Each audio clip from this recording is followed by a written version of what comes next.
Howdy folks, welcome back to my YouTube channel. I am your host, the Mighty Bjorn, and today for you I have a mighty game review of Arkham City. That's right folks, we're going to do some Escape from New York type shit today. I'm going to talk a bit about Arkham City here, and let's just dive on with the very basic bare bones stuff. The developer is Rocksteady Studios, the publisher is Warner Brothers Interactive, the engine is Unreal 3. Its initial release was for PlayStation 3, Xbox 360, Windows PC, Mac OS X, Wii U in October of 2011. So actually this game is over 10 years old already.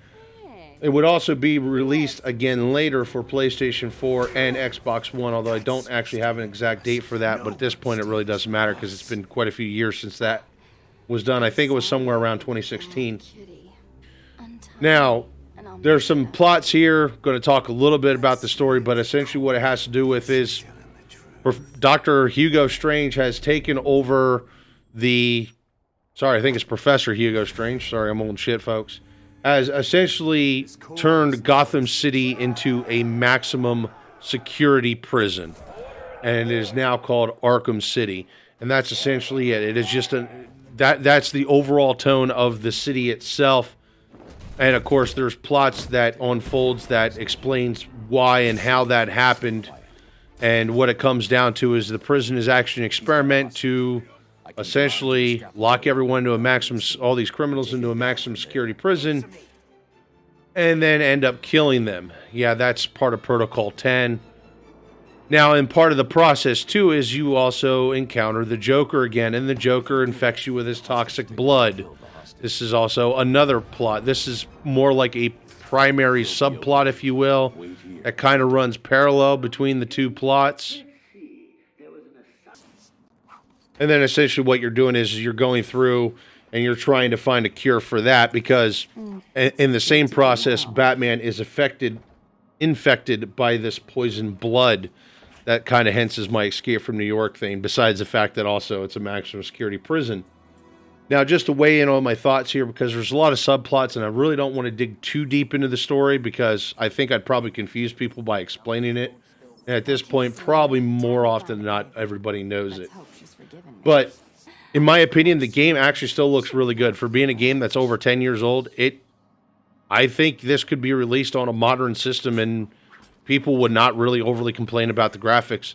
There probably could be a little bit more smoothing for like a modern system, but it still, to me, looks really good. The story overall is actually great. There's a lot of plots. Well, there's the main plot, and then there's subplots to it, and how everything rolls out and the order of things. It's all done actually really well. There's a lot of stuff to do. There's secondary missions. There's the Riddler stuff again. There's also the Riddler challenges, which you can do after the fact. You got New Game Plus. It's a massive open world type games, and there's real no specific order on how you do things except for how you do the main story itself. The atmosphere overall is great. It kind of looks and feels like a maximum security prison, or at least Escape from New York style. That being said, the next thing I want to point out that I think was a really great overall feature is the voice acting once again. Just once again, legendary actors. You know, Kevin Conroy returned to do the voice as Batman. Mark Hamill returned to do the voice as the Joker. So definitely got some Batman the Animated Series vibes going on here. A lot of the primary characters in the game, the voice actors returned from the previous game. I'm in a police building. Now, the music overall, yeah, it's a very Dark Knight-like. It's kind of what you would expect from a Batman game at this point. The next thing I like about the game is there's different characters with different styles. You even get to play as Catwoman for part of the campaign. That being said, for the challenges, you can also play as Robin, and you can play as Nightwing, and they both play differently. They feel different. The pace, the gadgets, all that stuff, it feels different from playing Batman himself. The general gameplay I felt was pretty good. Very easy to learn, very easy to master. That being said, I've kind of already got a really good hang of it because I've played every Batman Arkham game up until Arkham Knight, which I'm hoping to get to do here soon. But, I mean, realistically, yeah, I mean, when this game was brand new, the gameplay was pretty easy to grab a hold, get a good grasp of. And you know, the other cool thing about this game versus any of the other Batman Arkham games that I've played so far, understand I've played the very first 3 that were released, is you even get to fight a fucking shark. How rad is that? I mean, that's some Batman 1960s vibes right there, boy. Getting to fight a shark.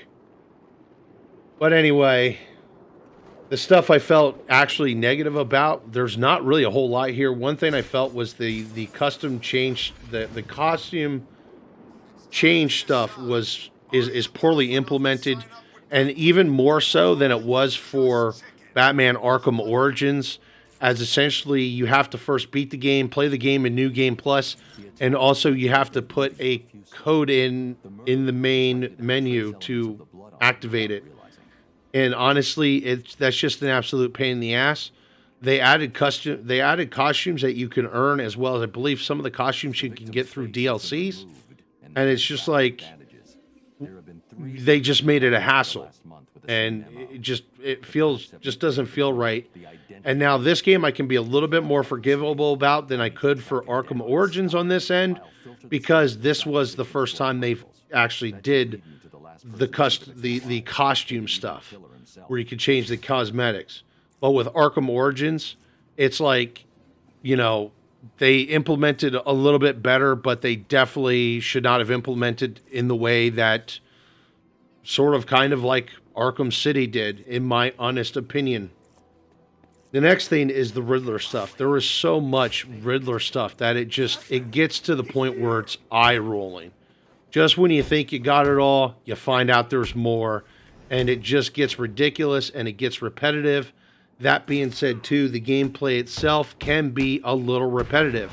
It's essentially, you know, it's a combination of either slinking around and taking the enemies from surprise with silent takedowns, or just beating the brains out of bad guys. And it gets and feels repetitive after so long.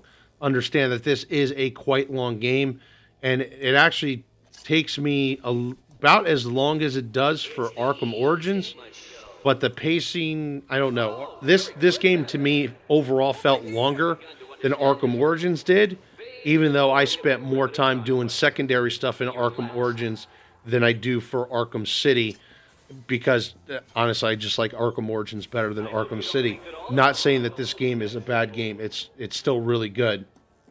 Now, that being said, too, the fighting, once again, the fighting's a little bit off.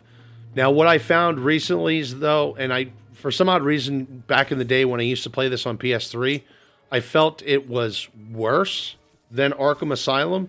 But actually going back and playing through the games again, that's Arkham Origins, Arkham Asylum, and Arkham City, and actually playing them in chronological order instead of release order, this one was definitely better than Arkham Asylum.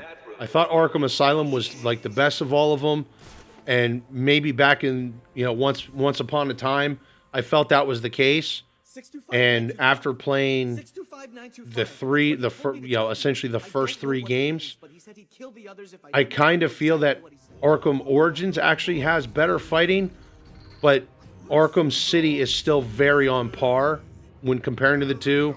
And I kind of said that backwards, but it's still pretty good. But there's still moments where it can be off, where Batman just starts randomly swinging out in the middle of nowhere, or you try to do a special takedown, and he just kind of stands there and stares off into space and doesn't do it.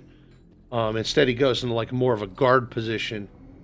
Either ways, with all that being said, and its little shortcomings, this game, in my opinion, is really good overall.